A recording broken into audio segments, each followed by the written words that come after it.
नमस्कार दर्शक बंधु योदर फोरकास्टिंग चैनल विंड ओडियार समस्त दर्शक बंधु मानू आज पाणीपाग अपडेट रे आपण को स्वागत।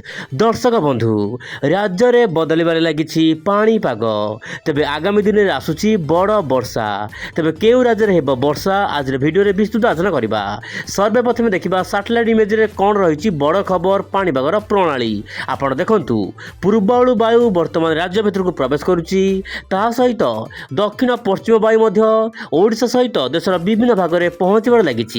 सहित दर्शक बंधु जम्मू काश्मीर उपरे गोटे पश्चिमा झड़ आसी जाइछि जहाँपाई कि उत्तर भारत में बदलिब पाणीपाग।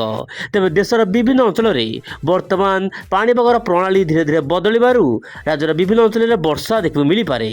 तेज आज केतक अंचल में हल्का फुल्का वर्षा देखा मिल पारे। तेज दर्शक बंधु विशेषकर उत्तर पूर्व अंचल मानक अधिक वर्षा देखा मिल पारे बोली जहाँ पाणीपाग तरफ सूचना मिली।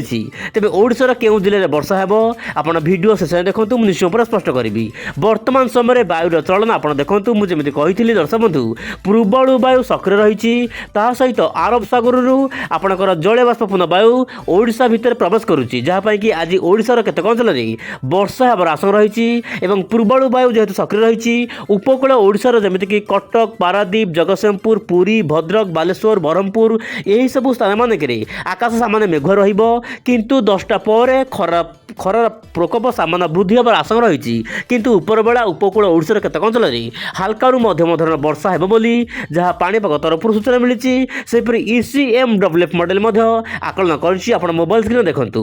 वर्तमान परिस्थिति दर्शक बंधु आउ एक पश्चिम झड़ जेहेतु आसी उत्तर भारत में यार प्रभाव में आपंकर जम्मू काश्मीर लद्दाख गिलगित पाकिस्तान उत्तर प्रदेश केतक अंचल यार आखपाख अंचल प्रबल प्रबल वर्षा देखा मिल पारे आगामी दिन में। तेज दर्शक बंधु ओडिशा कथा जब आम पर्टिकुलर आलोचना करवा आप मोबाइल स्क्रीन देखु।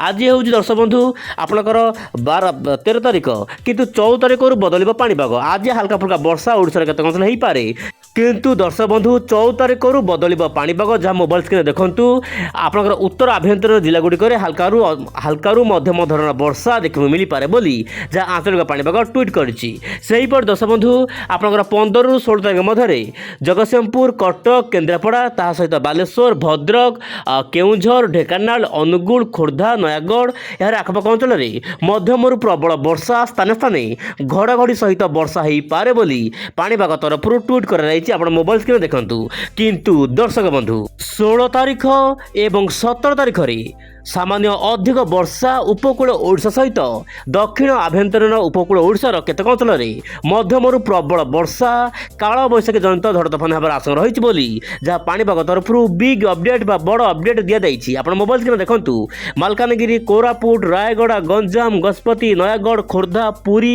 जगतसिंहपुर ता सहित अनुगुल ढेंकानाल मयूरभंज केउझर यह सहित नुआपड़ा नवरंगपुर ओडिशार विभिन्न जिले में मध्यम प्रबल वर्षा हेबार आशंका रही दर्शक बंधु आफ्टरनून बा ऊपर बेला समय।